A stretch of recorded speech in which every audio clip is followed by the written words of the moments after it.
11ই জ্যৈষ্ঠ, আস্তে মায়েরা সবাই মন দিয়ে শুনবেন, বাবারাও শুনবেন। ফলহারিণী অমাবস্যা হচ্ছে 11ই জ্যৈষ্ঠ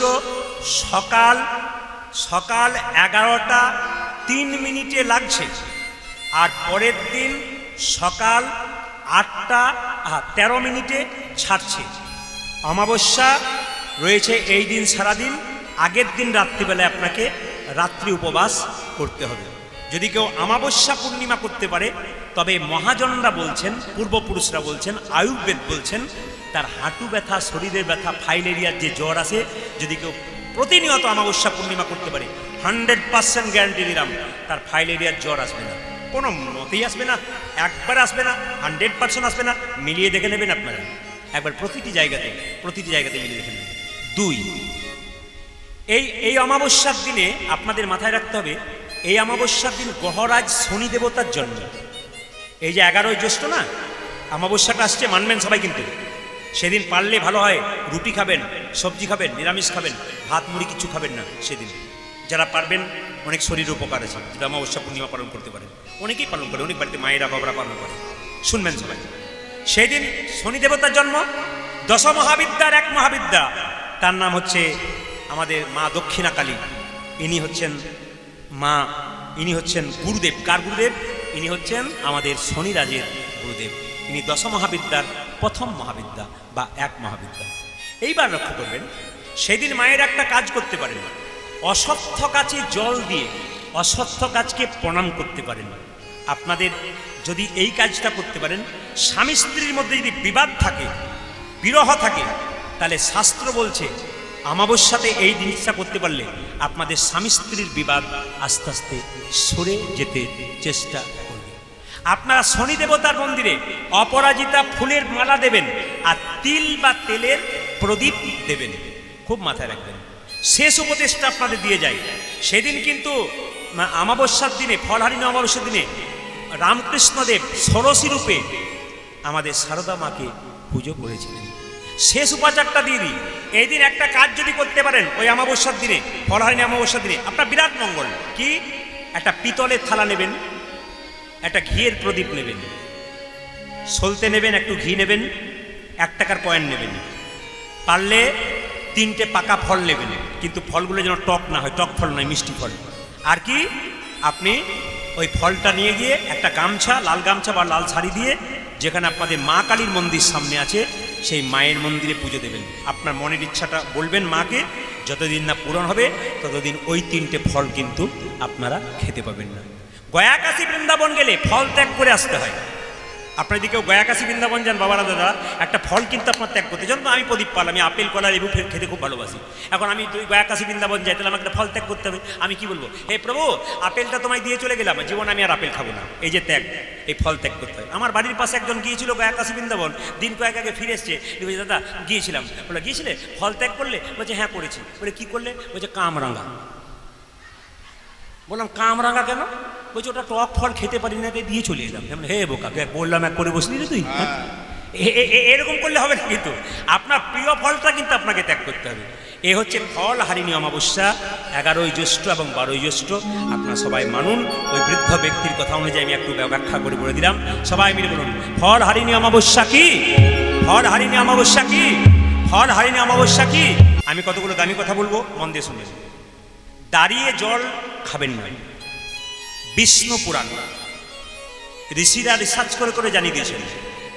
এই যে আপনাদের হাঁটু ব্যথা, কোমরে ব্যথা, পায়ের গোড়ালি ব্যথা, প্রচণ্ড ব্যথা হয়, এই ব্যথা হবার 50% কারণ হচ্ছে দাঁড়িয়ে জল খাওয়া।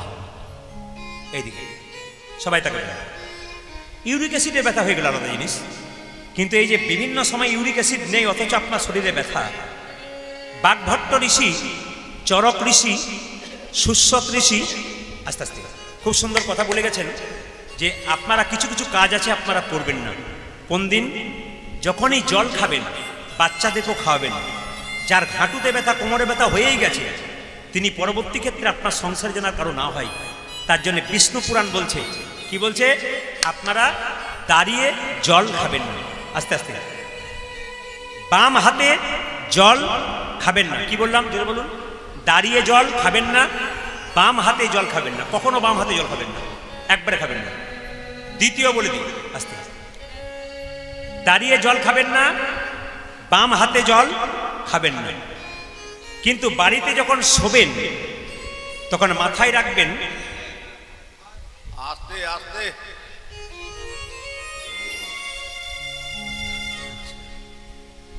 সোনার জিনিস পড়েছিল নাকি? আচ্ছা ঠিক আছে, তাহলে তো খুঁজতেই হবে। আচ্ছা মায়েরা এই দেখেন, হ্যাঁ আমি যে কথা ছিলাম, বাড়িতে যখন শোবেন শাস্ত্র বলছে আপনার শোবার মাথাটা যেন দক্ষিণ দিক কিংবা পূর্ব দিক হয়, খুব মাথায় রাখবেন। আপনার বাড়িতে যে মারা গেছে সেই মৃতদেহ ব্যক্তির ছবিটা, মৃতদেহ অবস্থায় থাকা ছবি বাড়িতে রাখবেন না, শাস্ত্র নিষেধ করছে। কেন নিষেধ করছে? একটা কারণে নিষেধ করছে, যদি কেউ রাত্রিবেলায় ঘুম থেকে উঠে ভয় খেয়ে যায়, এই জন্যে মৃত ব্যক্তির ছবি আপনারা বাড়িতে রাখবেন না। যিনি জীবিত আছেন ওই ছবি বাড়িতে রাখবেন। যিনি মারা গেছেন তার ছবি ঠাকুর দেবতার নিচে রাখবেন না, তাকে ফুল দিতে পাবেন না, তাকে দেওয়ালে টাঙিয়ে রাখবেন, তাকে ফুলের মালা দিয়ে প্রণাম করতে পারেন, সম্মান করতে পারেন। আমাদের আত্মীয় স্বজন যারা মারা গেল তারা সবাই দক্ষিণ দিকে থাকে, ওটা দক্ষিণ দুয়ার হচ্ছে জমের দুয়ার। তাই মাথায় রাখবেন, জ্যোতিষশাস্ত্র বলছে সন্ধ্যাবেলাতে দক্ষিণ দিকে কোনো দরজা জানলা থাকে, যখন আপনি বাড়িতে ধুনো দেবেন বা বাড়িতে ধূপ দেখাবেন, সন্ধ্যা প্রদীপ দেখাবেন, দক্ষিণ দিকের দরজা জানলা যেন বন্ধ থাকে। আমি বলি নাই, জ্যোতিষশাস্ত্র বলছে। যারা জ্যোতিষ নিয়ে পড়াশোনা করেছে জিজ্ঞেস করে নেবেন, বাড়ির মঙ্গলের জন্য কিছু কাজ আছে যেগুলো করা দরকার আছে, শুনবেন। দ্বিতীয় কথা, আপনি মাথাটা উত্তর দিকে শোবেন না কেন করে?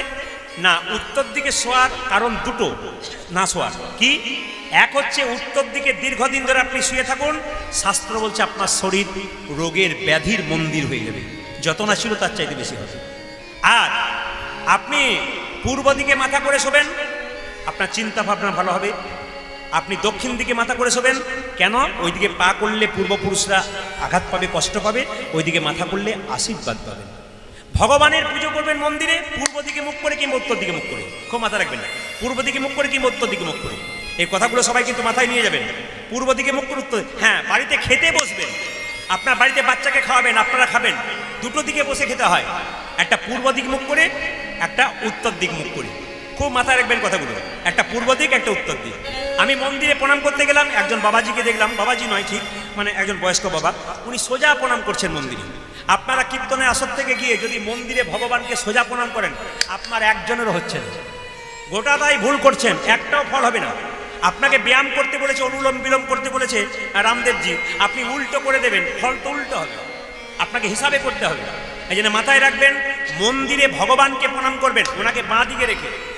মহাপ্রভু এই দিকে মুখ করে আছেন, রাধাকৃষ্ণের দিকে মুখ করে আছেন, আপনি যখন প্রণাম করবেন তখন আপনাকে এই দিকে মুখ করে প্রণাম করতে হবে। আবার দেখবেন যদি দেবতার মন্দির হয়, মা কালী, মা মনসা, মা দুর্গা, তবে তাকে ডান দিকে প্রণাম করতে হবে। আর যে সাধুগুরু বৈষ্ণব হয় তাকে সম্মুখে প্রণাম করতে হবে। বাবারা সাষ্টাঙ্গে লম্বা হয়ে লাঠির মতো প্রণাম করতে পারে, কিন্তু মায়েরা কোনোদিন লম্বা হয়ে মন্দিরে অন্তত প্রণাম আপনারা করবেন না। মা কালীর ছবি দেখেছেন, মূর্তি দেখেছেন? জোরে বলুন। মা কালী মন্দির আছে আপনাদের গ্রামে? আছে? আচ্ছা, মা কালী কটা হাত? জোরে বলুন। কটা? চারটা। একটা হাত কি? দেখে নেবেন, মেলাবেন কথাগুলো। যদি মিস্ত্রি তৈরি করতে না পারে ভুল করছে। এই হাতটা কেমন থাকে? এইরকম। এই হাতটা কেমন থাকে? এইরকম। এই হাতে কি থাকে? খড়গ। এই হাতে কি থাকে? একজন ঝুলছে।